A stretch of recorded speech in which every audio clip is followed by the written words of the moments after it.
Salam damai sejahtera saudara-saudaraku terkasih, pencinta firman Tuhan.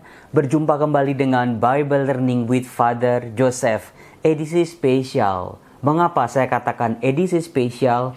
Karena saya percaya kalau Anda lagi scroll YouTube lalu menemukan link video ini, atau di WhatsApp Anda dikirimi oleh seorang teman link video ini, percayalah itu bukan sebuah kebetulan. Tuhan menggunakan aneka macam cara. Tuhan mau berbicara untuk kita melalui sabdanya. Khususnya saudara-saudara, saya akan mengangkat sebuah tema yang sangat dibutuhkan oleh setiap orang zaman sekarang, yaitu bagaimana sih Romo cara berdoa, supaya doa saya tidak terlalu memaksa Tuhan, supaya dalam doa saya bisa menempatkan diri sebagai ciptaan, sebagai hamba. Dan supaya doa-doa saya betul-betul membentuk kembali kehidupan saya sebagai orang beriman. Maka dari itu saudara-saudaraku, dalam video kali ini saya akan mengangkat satu tokoh luar biasa dalam kitab suci. Namanya muncul entah dalam perjanjian lama maupun perjanjian baru. Kiprah tokoh ini khususnya ketika dia berdoa luar biasa. Kalau kita bisa mencermati dalam perjanjian lama, ada 5 peristiwa ajaib. Bagaimana hasil dari doa tokoh ini menghasilkan 5 peristiwa luar biasa yang disebut dengan mukjizat. Sampai-sampai saudaraku, tentang bagaimana orang ini berdoa, bagaimana keyakinannya, bagaimana hasil dari doa-doanya, sampai-sampai tokoh ini dipuji, disebut-sebut dalam perjanjian baru. Nah, maka dari itu saudaraku, sebelum kita memulai video ini, membahas tokoh ini dalam kitab suci, saya mau ngecek kelengkapan Anda. Coba cek, apakah ada stabilo? Udah punya stabilo belum? Udah punya pulpen belum? Udah siap belum? Ada kertas catatan nggak? Nah, lalu yang paling penting adalah kitab suci di tangan Anda. Dalam surat Yakobus bab 5 ayat 17. Yakobus bab 5 ayat 17. Seorang tokoh jemaat yang bernama Yakobus memuji tokoh dalam perjanjian lama yang tadi saya singgung seperti ini. Elia adalah manusia biasa sama seperti kita, dan ia telah bersungguh-sungguh berdoa supaya hujan jangan turun, dan hujan pun tidak turun di bumi selama 3 tahun dan 6 bulan. Lalu ia berdoa pula, dan langit menurunkan hujan, dan bumi pun mengeluarkan buahnya. Saudara-saudaraku terkasih, kalau kita mau belajar berdoa, bagaimana berdoa, sejauh mana keyakinan kita dalam berdoa, belajarlah dari Nabi Elia. Dikatakan tadi oleh Santo Paulus, Elia sama seperti kita. Artinya saudara-saudara, apa yang digulati oleh Nabi Elia juga digulati oleh kita. Mungkin dalam doanya ada ketakutan, ada kecemasan, ada kekhawatiran. Karena apa? Kalau kita melihat doa-doa Nabi Elia dalam perjanjian lama, di situ nyawa Nabi Elia sedang terancam. Dia berhadapan dengan nabi-nabi palsu. Jumlahnya bukan 1 lawan 1, tetapi 450 nabi palsu yang betul-betul dikumpulkan oleh seorang raja bernama Raja Ahab. Jadi saudara-saudara, lawan-lawan yang dihadapi oleh Nabi Elia bukan kaleng-kaleng, bukan lawan biasa, bukan kacangan, tapi serius. Maka kita bisa pahami kalau Santo Yakobus mengatakan Elia sama seperti kita, artinya kalau kita bisa mengikuti cara Nabi Elia berdoa, kita bisa punya harapan bahwa doa-doa kita pun akan dikabulkan oleh Tuhan. Tadi lagi-lagi dikatakan juga di ayat 17, Elia berdoa dengan sungguh-sungguh. Saudara-saudara, apa sih artinya berdoa sungguh-sungguh? Saya yakin Anda semua juga berdoa dengan sungguh-sungguh. Bahkan tidak jarang dari kita berdoa dengan isak tangis, dengan sebuah kepasrahan yang luar biasa. Elia berdoa bersungguh-sungguh karena dia yakin dalam doanya. Dalam bahasa psikologi, kalau boleh saya membandingkan, penting buat kita untuk membuat sebuah afirmasi dalam setiap doa kita. Apa maksudnya Romo Yosef? Jadi kalau Anda berdoa, boleh saja meminta, ya Tuhan saya mohon supaya Engkau melindungi anak-anakku supaya berhasil, misalnya. Tapi juga bisa dilengkapi, aku percaya anak-anakku akan berhasil dengan bantuan dan kuasa Tuhan. Bisa juga Anda berdoa, ya Tuhan tolonglah hamba-Mu ini agar sakit penyakitku bisa sembuh. Seperti Elia, kita membuat sebuah afirmasi, aku percaya aku akan sembuh menurut kehendak Tuhan. Maka saudara-saudara, afirmasi dalam doa seperti yang dicontohkan oleh Nabi Elia yang bersungguh-sungguh dalam doa bisa kita ikuti. Anda punya doa apa? Jangan lupa membuat sebuah afirmasi. Aku percaya hari ini aku akan menerima berkat. Aku percaya masalah-masalahku akan selesai satu persatu. Aku percaya doaku dijawab oleh Tuhan. Itu afirmasi. Nah, mari saudaraku, izinkan saya untuk memperkenalkan lika-liku seluk-beluk peristiwa-peristiwa yang dialami oleh Nabi Elia. Anda bisa membacanya dalam kitab 1 Raja-Raja bab 17 sampai bab 18. Di situ kita akan menemukan hal-hal apa saja yang mendorong Elia untuk berdoa kepada Tuhan. Bagaimana doanya, bagaimana situasinya saat itu, dan bagaimana hasilnya. Sebagai latar belakang, kiranya baik kalau saya menceritakan sedikit tentang peristiwa yang menjadi latar belakang kehidupan Nabi Elia. Karena pada waktu itu, orang Israel, bangsa Israel sedang makmur. Saya sudah pernah mengatakan itu di video-video saya sebelumnya.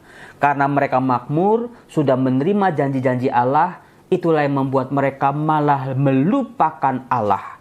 Menduakan Allah dengan Baal-Baal. Mereka menyembah patung-patung Baal yang disembah oleh bangsa-bangsa lain. Mereka meninggalkan Allah. Itu sebuah ironi yang luar biasa. Maka saudara-saudaraku yang terkasih, salah satu kelemahan manusia adalah kalau manusia lagi jatuh, dia selalu ingat Tuhan. Tapi ketika hidupnya lagi makmur, hidupnya lagi enak, mudah sekali buat manusia untuk meninggalkan Tuhan, menduakan Tuhan, menggantikan Tuhan dengan hal-hal yang dia anggap bisa diandalkan. Harta, kekayaan, popularitas, nama baik, dan lain sebagainya. Itu yang terjadi, di mana waktu itu raja-raja di Israel bukanlah raja-raja yang baik. Pada zaman Elia, di situ diceritakan Raja Ahab, seorang raja yang tidak bertekun, seorang raja yang tidak mengikuti jalan-jalan Tuhan, seorang raja yang mengizinkan penyembahan-penyembahan berhala di tengah-tengah bangsa pilihan Allah ini. Hal itu pasti menyakiti hati Allah. Karena apa? Umat Israel justru merusak perjanjian mereka dengan Allah ketika mereka sudah mengalami berkat-berkat dari Allah. Di dalam kitab 1 Raja-Raja bab 17 sampai 18 kita bisa melihat bagaimana Elia betul-betul bersungguh-sungguh dalam doa sehingga terjadi 5 peristiwa ajaib. Tetapi saudara-saudara, dalam doanya ternyata kita bisa melihat Elia bukan hanya bersungguh-sungguh dalam doanya. Dia bukan sekedar percaya pada kuasa Allah. Tetapi ternyata jauh sebelum doa-doa Nabi Elia terkabul, Allah mendidik Elia. Allah membentuk iman Elia supaya imannya lebih kokoh lagi sehingga punya rasa percaya dan iman yang semakin kokoh kepada Tuhan. Contohnya seperti ini. Ketika Elia ada di sungai Kerit, setelah Elia berdoa kepada Tuhan supaya hujan tidak turun di Israel. Pada waktu itu saudara-saudara, Allah mengirimkan sebuah bantuan. Bantuannya bukan dari raja, bukan dari pejabat, bukan dari orang-orang penting, bukan dari pribadi-pribadi yang luar biasa. Allah mengirimkan seekor burung gagak, bayangin. Seekor burung gagak, burung yang identik dengan kematian, burung yang kejam, burung yang tidak indah, burung yang tidak elok sama sekali. Suaranya juga nggak enak didengar. Allah mengirim seekor burung gagak untuk merawat Elia di pinggir sungai Kerit dengan mengirimkan roti dan daging. Dikatakan di ayat 6 bab 17. Pada waktu pagi dan petang, burung-burung gagak membawa roti dan daging kepadanya, dan ia minum dari sungai itu. Saudara-saudara, dari sini kita bisa belajar, ternyata sebelum Allah mengabulkan doa-doa Elia, Allah sedang mendidik, sedang mentransformasi iman Elia. Melalui burung gagak, iman Elia semakin diteguhkan, dan hasilnya baru kita lihat di ayat 7. Di situ doa-doa Elia terkabulkan. Di ayat 7 dikatakan, tetapi sesudah beberapa waktu, sungai itu menjadi kering, sebab hujan tiada turun di negeri itu. Lihat saudara-saudara, Elia berdoa supaya hujan jangan turun, kemudian melalui seekor burung gagak, Elia dipelihara oleh Allah, baru doanya dikabulkan, hujan tidak turun.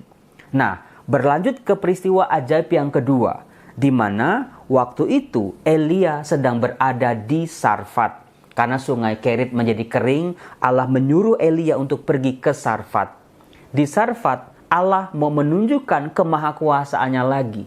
Lewat siapa? Lewat orang kaya? Lewat tokoh populer? Lewat raja? Para imam? Ternyata tidak. Dalam masa-masa kekeringan, masa-masa sulit itu, justru Elia dirawat, dijamin kehidupannya, keberlangsungan hidupnya melalui seorang janda. Dikatakan di ayat 9, bersiaplah pergi ke Sarfat yang termasuk wilayah Sidon, dan diamlah di sana. Ketahuilah, aku telah memerintahkan seorang janda untuk memberi engkau makan. Saudara-saudaraku yang terkasih, di sini lagi-lagi iman Elia sedang dibentuk, dikokohkan kembali oleh Allah. Dia diajak untuk percaya pada penyelenggaraan Allah. Kalau peristiwa itu dilihat dari kacamata manusia biasa, saya aja kekurangan, apalagi seorang janda punya anak satu, hidupnya miskin. Bagaimana dia, si janda ini bisa merawat kehidupanku? Allah membuat sesuatu yang mustahil menjadi mungkin melalui cara-caranya yang ajaib. Tadi seekor burung gagak, sekarang seorang janda. Dan betul saudara-saudaraku yang terkasih, janda itu betul-betul tidak punya apa-apa untuk bisa memelihara kehidupan Elia. Dikatakan si janda ini untuk hidupnya, untuk anaknya saja tidak akan cukup. Dan terjadilah keajaiban.